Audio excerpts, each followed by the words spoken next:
Bonjour à tous, on commence ce tour de la presse sportive en Espagne avec le mano à mano qui se poursuit en tête de la Liga entre le Real Madrid et le FC Barcelone. Hier soir, les Blaugrana ont de nouveau mis la pression sur les merengues en allant gagner à Valladolid 1-0.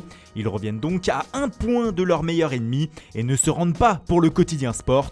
Ce fut loin néanmoins d'être leur meilleure prestation de la saison, loin de là, mais les Catalans ont été sauvés par un but d'Arturo Vidal, le roi Arthur carrément pour Mundo Deportivo ce matin. Le Chilien a été servi par Lionel Messi qui a délivré hier sa 20e passe décisive de la saison, égalant ainsi le record d'un certain Xavi sur une saison en 2008-2009. La Pulga continue donc d'affoler les compteurs, contrairement à Antoine Griezmann encore discret hier mais qui est surtout sorti blessé à la mi-temps comme le signale le journal L'Équipe. Il pourrait manquer les 2 derniers matchs de la saison en Liga.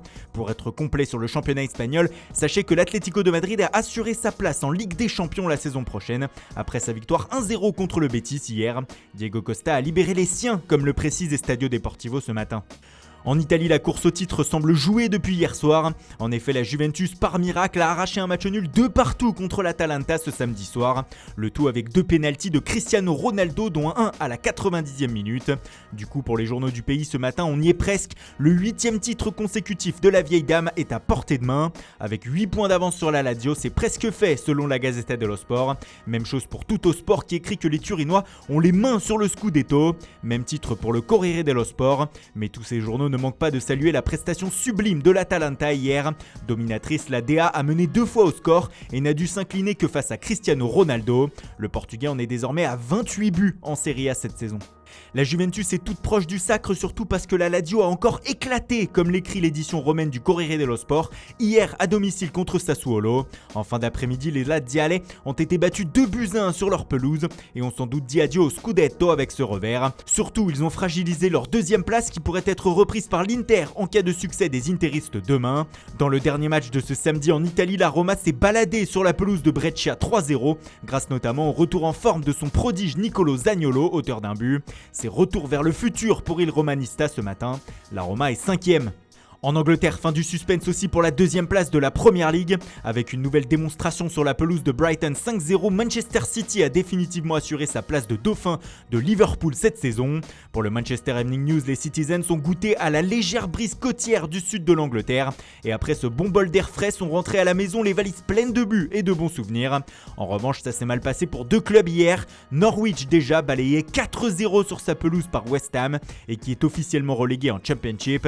Et surtout Chelsea écrasé 3-0 à Sheffield et qui se fait allumer par la presse du pays ce matin.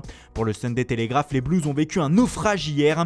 Le Sunday Star écrit que c'est un terrible résultat pour Frank Lampard et ses hommes. Il pourrait être déplacé par Leicester et Manchester United et sortir du top 4. Enfin, pour le Sunday Times, Chelsea a été étourdi par son adversaire du jour et a été sans réaction. Pour revenir à la une du Manchester Evening News, une information mercato nous intéresse aussi. On y apprend que le Borussia Dortmund a de nouveau augmenté ses prétentions pour le transfert de Jadon Sancho. Selon le média, le BVB demanderait désormais 130 millions d'euros au club étant intéressé par l'international anglais. Autant dire que le feuilleton se poursuit. On reste en Angleterre pour continuer avec une bonne nouvelle pour les fans anglais si l'on en croit le Sunday Star. Selon le tabloïd, les dirigeants de la Premier League seraient en train de préparer un plan afin que les supporters puissent revenir dans les stades durant le courant du mois de septembre. Une bonne nouvelle mais avec des contraintes bien sûr. La capacité maximale d'accueil serait limitée à 30%, mais c'est déjà une avancée et sans doute la fin des huis clos total. Et on termine par un petit événement en France qui concerne justement les supporters. À 19h ce soir, Le Havre reçoit le Paris Saint-Germain au Stade Océane pour le premier match amical des 2 équipes depuis la reprise. Mais au-delà du retour des Parisiens sur les terrains, c'est surtout le premier match avec des supporters en tribune qui crée l'événement. Comme l'explique Paris-Normandie, Le Havre fait le pari de la reprise avec un maximum de 5000 personnes attendues. Ce sera une première en Europe depuis le 15 mars et on l'espère, le début d'un retour progressif aux chaudes ambiances dans les stades dans les prochains mois. Voilà, c'est tout pour aujourd'hui. Merci pour votre fidélité, bonne journée à tous et rendez-vous ce soir pour un nouveau journal du Mercato.